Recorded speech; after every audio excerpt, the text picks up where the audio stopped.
I always laugh because I'll see some of the guys who are going out onto the football pitch, and and they'll say, James, come play football. And first of all, look, where I come from, we call it soccer, but that's okay. Yes, I was never a big soccer player. It wasn't my thing, not my game. Yeah. And they'll say, come and play soccer with me. And I'll see these guys in the change room or whatever warming up, and it's like, yeah, not going to happen, because in their minds they're 17. In their bodies, they're 40, and they're going to prove that, yeah, when I was 17, I was the best, and I'm going to show you my moves from when I was 17. It's like, yeah, no, this is a disaster waiting to happen. But do you where that leads to is, do you find a little bit of that happening in your pickup league? Yes, you do. You do. You're fine. always going to see that, but for me personally, the saving grace for me is, my strength has always been my fitness. Right. So when I'm lacking technical ability, I make up for it in fitness. So right. I'm still going strong, at least I like to think so. Or maybe I'm not 17-year-old one of people. No, I'm feeling okay and good, and the fitness level's at a good level. But it's really maintenance, isn't it? It's just sort of, you got to a certain level. Yeah, okay, you're working, you're doing your stuff. Inevitably, you're not training like you used to, but you're still training. So you've got that level that keeps it working. And then, but yeah, in terms of we played last night. Obviously, it was a late start, so 9 p.m. Oh man, 9 p.m. kickoff. That's home by midnight. Bed by 12:30, 1 o'clock.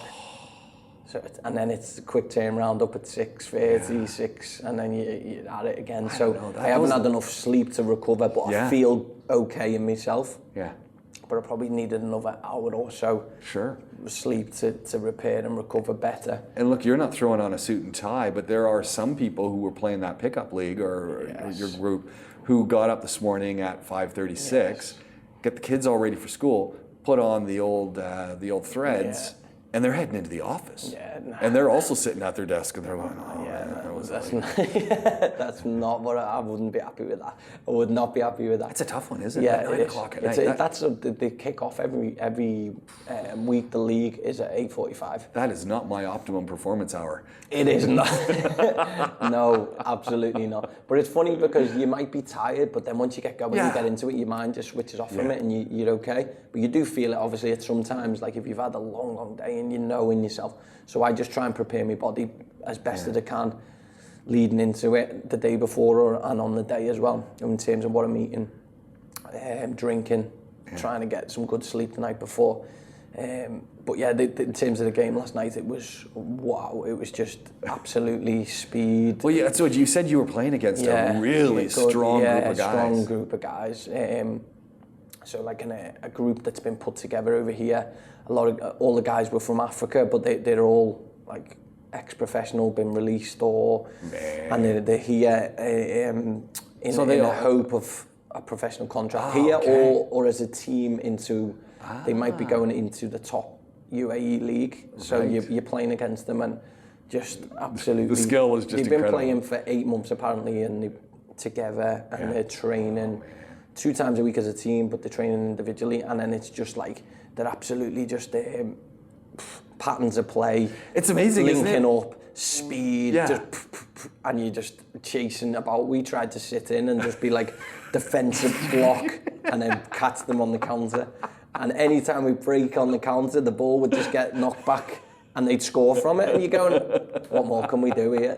You literally had the ball every 5 minutes, and when you did, you had to do something good with it. And if you didn't, they got it, and then they went and scored.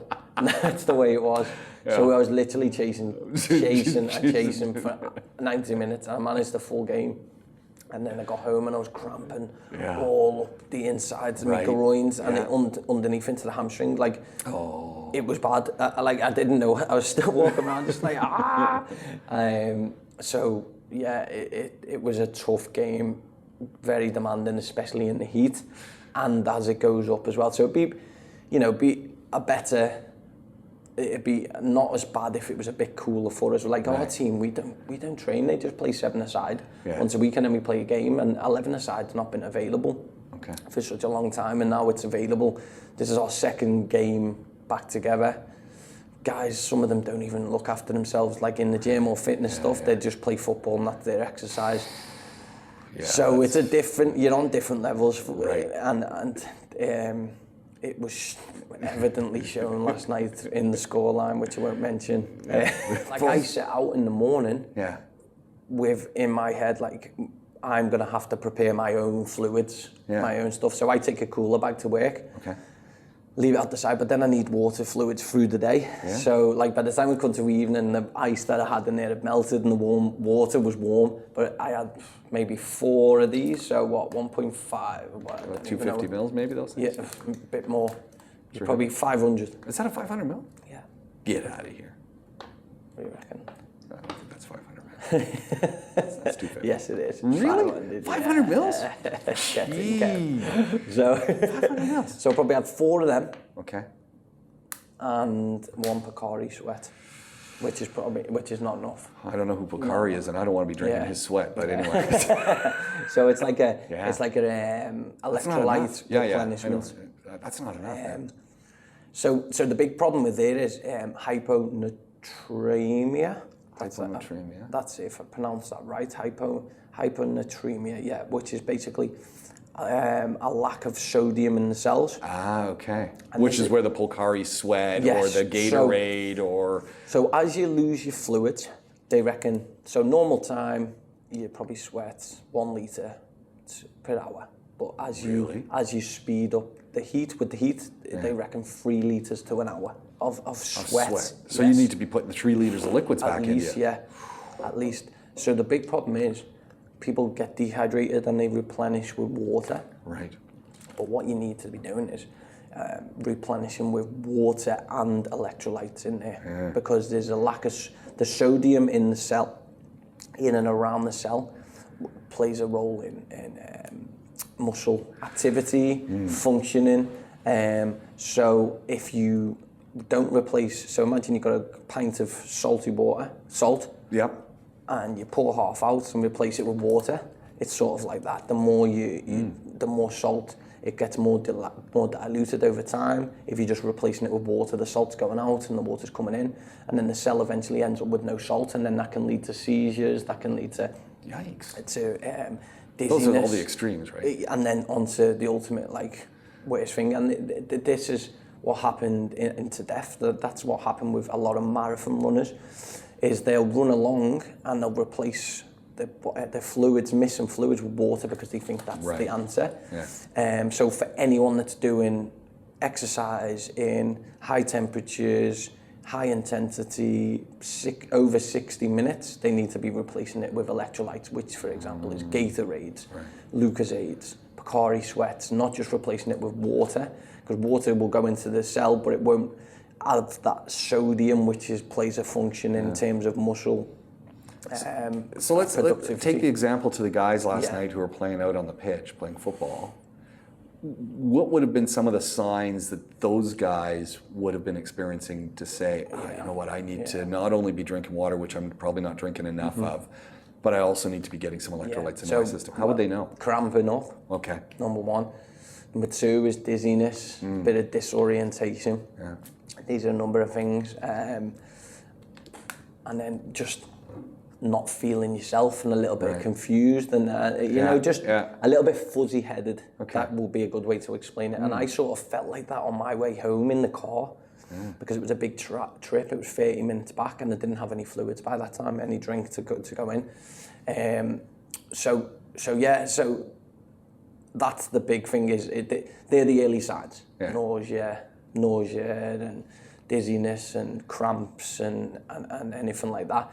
And just the big advice is don't just drink water, drink electrolytes, get them replaced in there. Make sure you have lots with you. And it goes the same with ultra-marathon runners, marathon runners, these guys, cyclists, long endurance racers, these guys run along and they're drinking water. And then it often leads this hyponatremia because they think that water's the answer, but it's actually not the answer. The cell needs to be replaced with the sodium. So, so does it make sense to preload? So when you're going to go play football last night, now at least you guys were playing at night, 9 o'clock at night, sun's down. I do see people playing sports. Now I see some people in the morning. I see a bunch of people in the morning this morning. It's like 6 o'clock and I see people over in the park and I'm just going, good on you guys. I don't know how you managed to do that, but that's great. I'm not seeing a lot of people midday right now, thankfully, but even in cooler climates, midday playing with a lot of exertion and not having those fluids on board could be a big issue. Yeah. Preloading? Preloading helps, yeah. So day before, eating a lot more salty foods, chicken, pretzels, all these type of stuff will have salt in them that will lead to top up your stores, and then there's more of a bank in place, and then you just try and top that up then with Gatorades, Lucozades on the day and leading up to it, even the day before, because I'll, as I said, top the cell up and keep from there. But you have heard of people who've collapsed and had big issues because they've just drank loads of water thinking that's the correct answer, and they've not replaced that in the cell. So, well, it's as you said on your way home, you were cramping. And that's terrifying, because I bet you weren't the only person cramping on the way home, which is indicating, okay, we had a really good workout. Yes, it was a little warm. Yes, I'm maybe a little dehydrated. That's enough to make someone say, okay, now I'm gonna ease up a little bit, or all things that could get in the way of them sustaining a little bit of movement to keep the workout going. So these so just, I mean, for general population, the everyday person that's training, you unless it's high intensity and it's over an hour, you probably don't need these electrolytes. It's just going to be added calories. Right.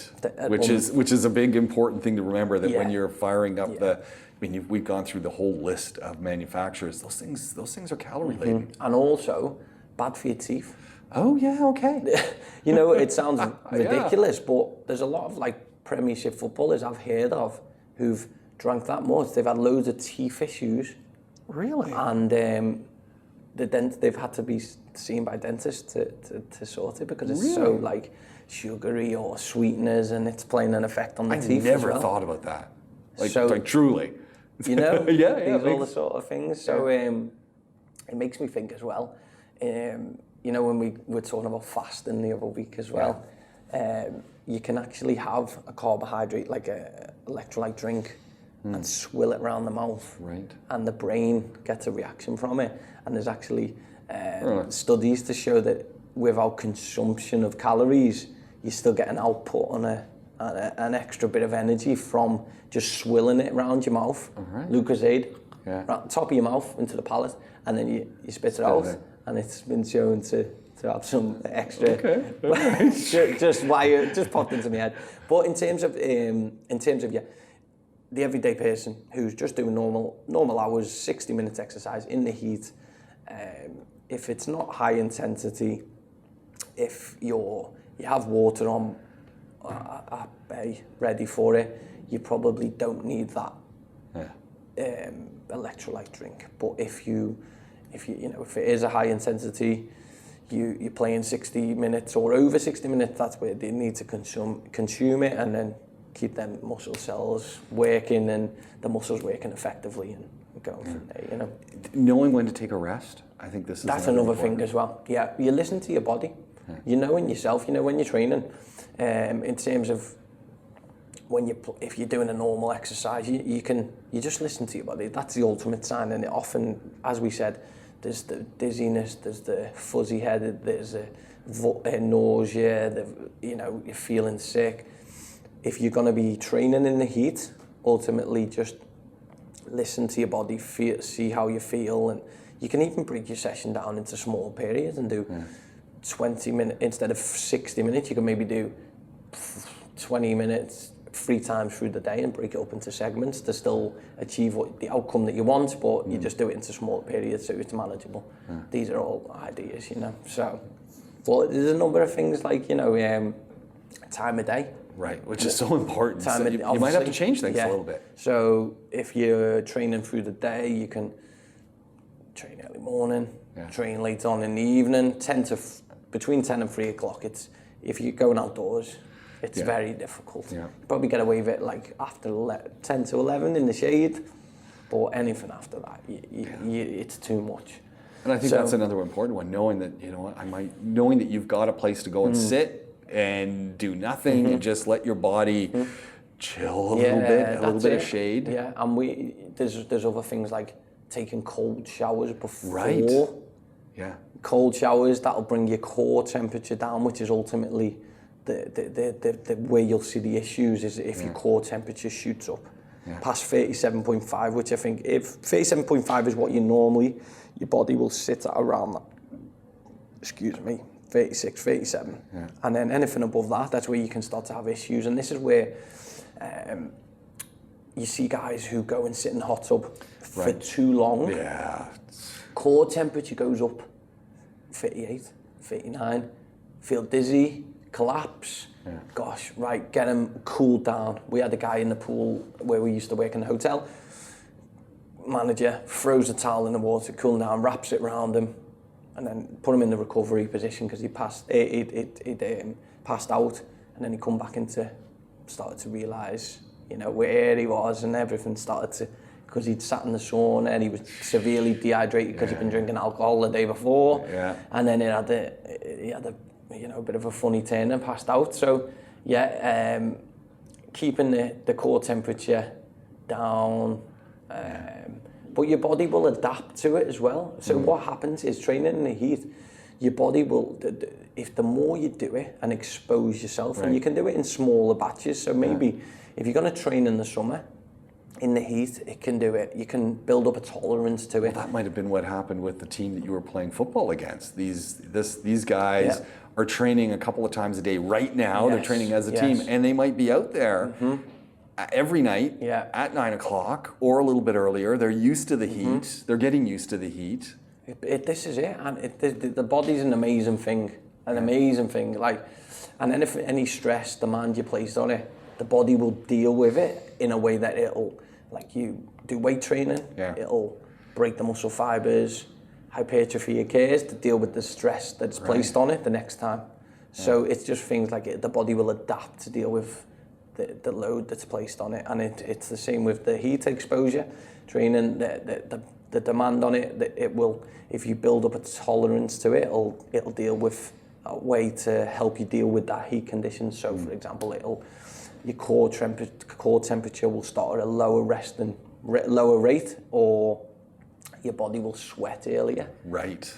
To deal with the demand. And you want to sweat. You want your body to sweat, right? Yeah, absolutely. So soaks through your clothes. Could be a little smelly, but you need to sweat. It's a sort of a good feeling, you know, when you're training and you're sweating. You know, it's like sometimes I'll go and do weights, but I might not have sweated, and I'm like. And this is the problem with some people. They think, oh, you have, you know, like sometimes they think, oh, we're doing strength training. Yeah. It might not be an overly exerting heart rate raiser, and they think, oh, I haven't done much there, but you have. It leads you into. You'll know the next day. Yeah. That's when you delayed onset. Come back to me after in a day or two.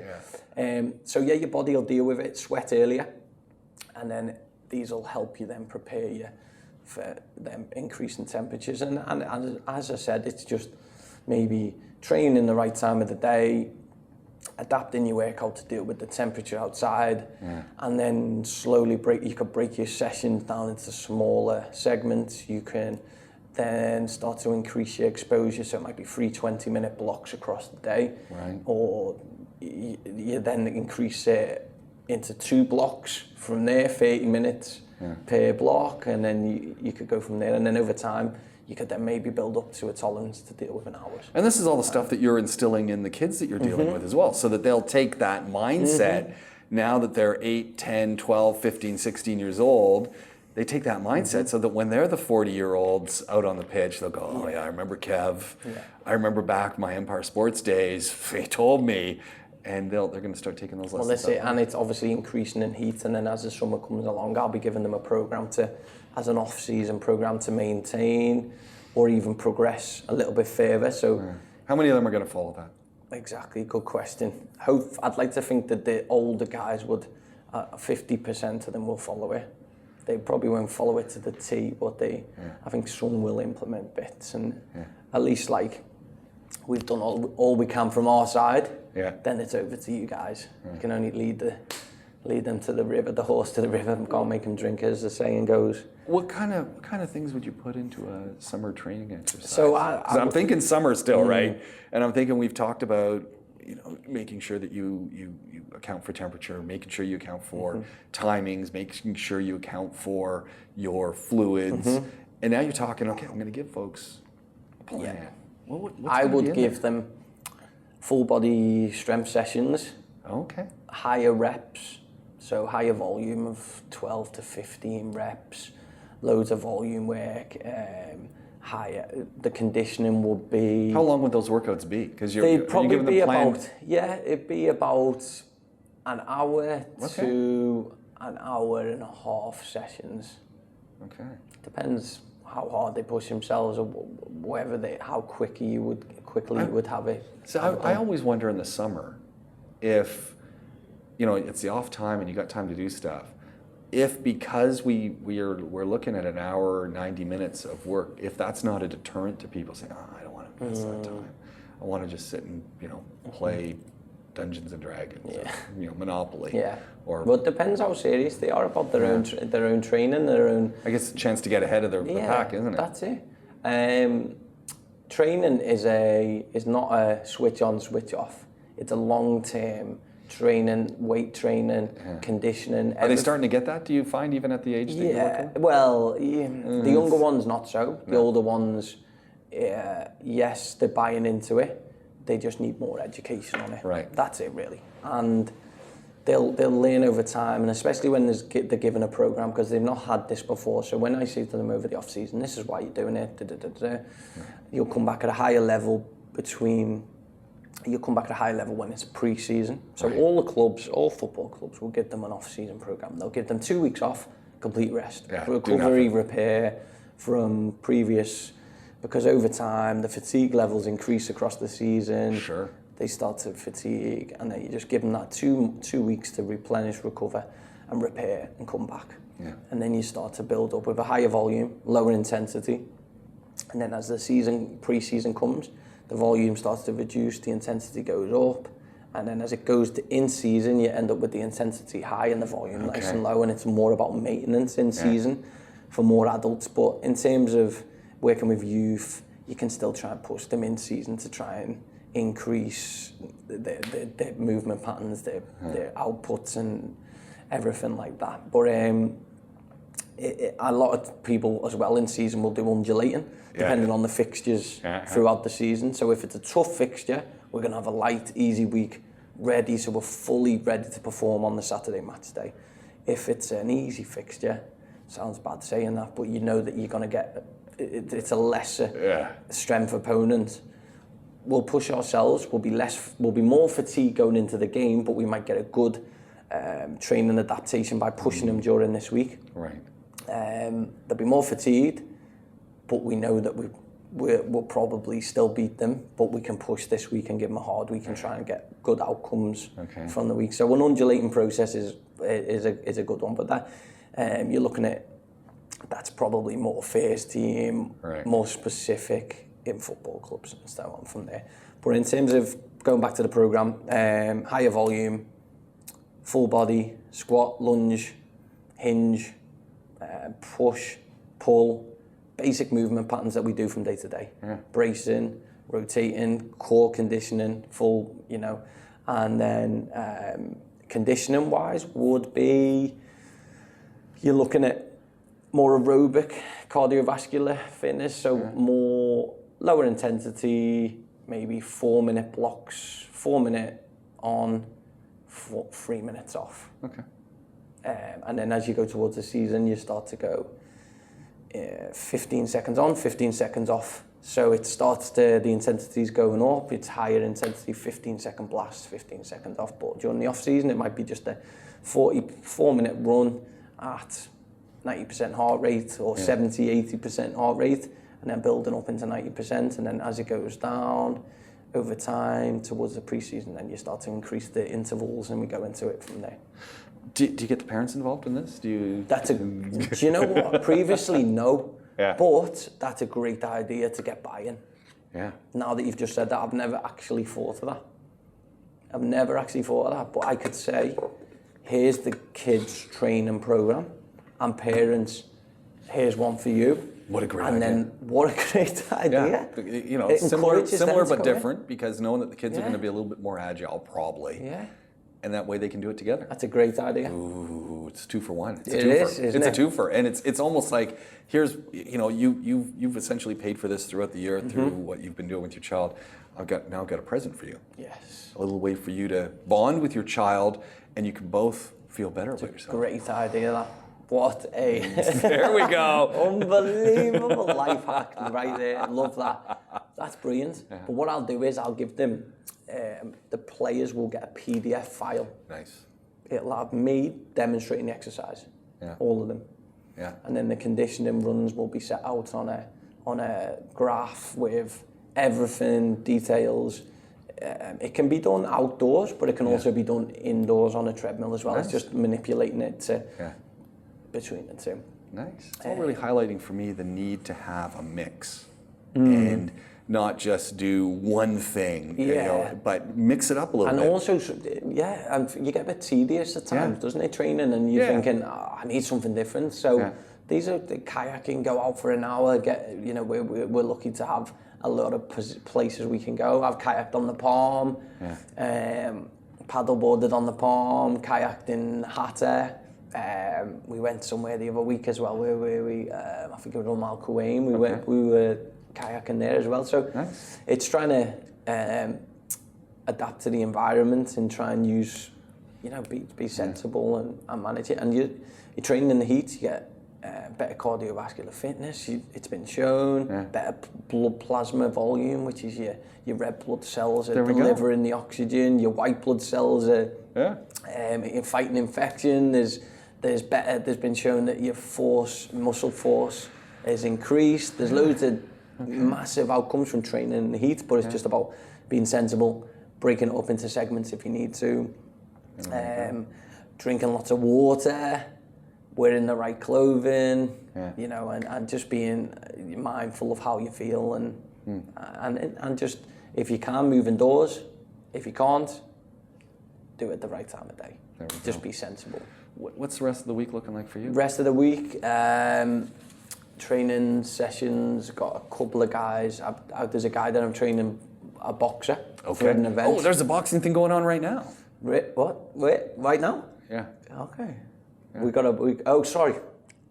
I thought you were saying it as if there's something actually literally right now going on. But no, literally. Right now. So I'm date stamping us a little bit here.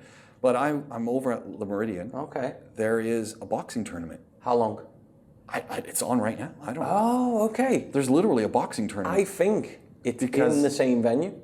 I think it's there. But it's in 4 weeks' time. Oh, okay. So it must be, maybe it's a hosting venue. Okay, maybe, because I saw the television trucks there, and I saw some signage at the ballroom saying athletes go this way. And I saw some guys yesterday, when I was going in for swimming, they're in the parking lot sparring with their coach.